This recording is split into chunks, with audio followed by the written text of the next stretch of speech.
పొందవచ్చు. దేవుడు ఇచ్చిన ఉచిత కృపను పొందలేకపోతున్నారు.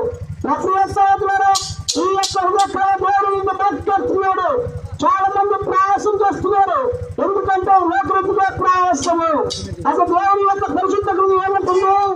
ప్రయాసపడి భారం వచ్చిన సమస్తమండి,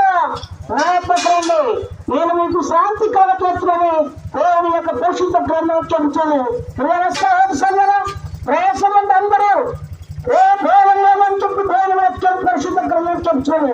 ప్రతి ఒక్కరు పాపం చేస్తూ ఉన్నారు, పాపంలో నశించిపోతున్నారు, పాపాన్ని మునిగి తేలుతున్నారు. అర్థంతో యేసుక్రీస్తు లోకానికి వచ్చినాడు.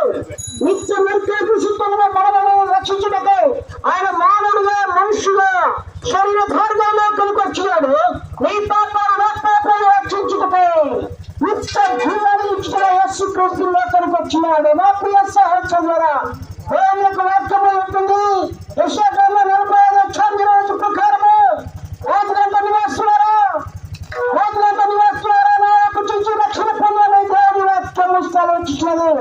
కేవలం క్రైస్తవులకు చెప్తున్నాడు కానీ మీ మీద ప్రతి మనిషికి నా వైపు చూసి రక్షణ పొందంటున్నాడు.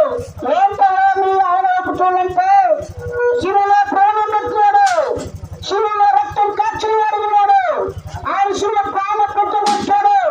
తండ్రి మీరేమి చేసిన క్షమించడం కోరిన ఆ ఏకైక దేవుడు ఆయన యేసు ప్రభు నీ కొరకు నా కొరకు ఆయన లోకానికి వచ్చినాడు. నా ప్రియ సహోదరి సహోదరా, ఈ యొక్క 2020 సంవత్సరము 7వ నెల 11వ దినమున మీ కొరకు యేసుక్రీస్తు ఈ కాలానికి పంపించినాడు సువార్తికుడు.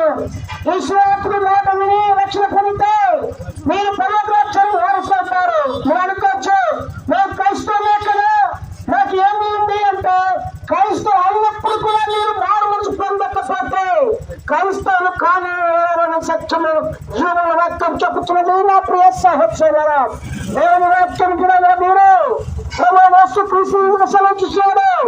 నేనే మార్గము, నేనే సత్యము, నేనే జీవము, నా ద్వారా తప్ప తండ్రి ఎవరు పరలోకరాజ్యానికి చెప్పే సత్యంగా చెప్తున్నాడు. అందుకే నా ప్రియ సహోదరులారా, ఈ గ్రామంలో అందరికీ దేవుని యొక్క వార్త శుభవార్త. ఇది అనుకో సమయము, ఇదే సుందరము.